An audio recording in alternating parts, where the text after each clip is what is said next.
اعوذ باللہ من الشیطان الرجیم بسم اللہ الرحمن الرحیم السلام علیکم ورحمۃ اللہ وبرکاتہ۔ غوثیہ چینل پر خوش آمدید کہتا ہوں۔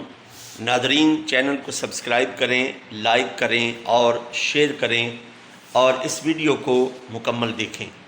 آج کل جو میرے ملک پاکستان میں ہو رہا ہے، یہ ہمیں سزا ہے اللہ عز و جل اور اس کے پیارے حبیب صلی اللہ علیہ وآلہ وسلم کو ناراض کر کے۔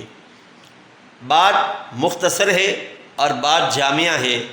جیسی رعایا ہوگی ویسے حکمران ہوں گے۔ ہم علماء دین کی تقاریر کو سن کر سبحان اللہ، ماشاء اللہ، نعرہ تکبیر اور نعرہ رسالت تو لگاتے ہیں، ان کے ہاتھ اور پاؤں کو چوم کر ان سے عقیدت اور محبت کا اظہار کرتے ہیں، لیکن جب علماء حق نے منبر رسول صلی اللہ علیہ وآلہ وسلم پر بیٹھ کر حکمرانوں کے بارے میں، ان کی اصلاح کے بارے میں کوئی بات کہی تو لوگوں نے علماء سے یہ کہا کہ آپ کا کام کیا ہے؟ سیاست۔ لیکن قلندر لاہوری سے پوچھا جائے تو آپ نے فرمایا جدا ہو دین سیاست سے تو رہ جاتی ہے چنگیزی۔ یہ چنگیزی ہے کہ ہم دین سے بیدار ہیں۔ پنجابی کا ایک شعر ہے، اج اسلام وانگ یتیمہ گھر گھر دھکے کھاوے، کتھوں لے آواں عمر بہادر جڑا روندے نوں گل لاوے۔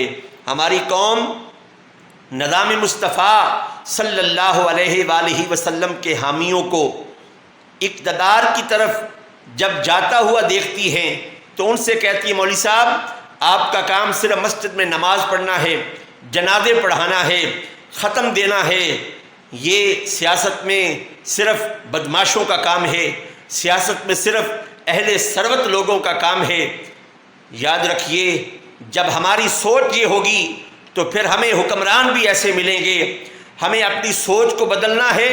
ہمیں اس ملک جو ملک قرآن و سنت کے نام پر لیا گیا ہے، اگر ہمیں اس ملک میں نیک حکمران چاہیے، جو ہم دعاؤں میں کہتے ہیں کہ ہمیں صدیق اکبر جیسا حکمران چاہیے، ہمیں فاروق اعظم کے عدل جیسا حکمران چاہیے، ہمیں عثمان غنی کی سخاوت جیسا حکمران چاہیے، ہمیں مولا کائنات کی بہادری جیسا حکم چاہیے۔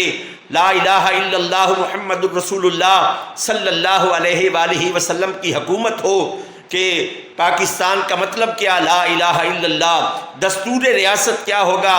محمد الرسول اللہ صلی اللہ علیہ وآلہ وسلم۔ حکمرانوں کو گالیاں دینے کی بجائے اپنے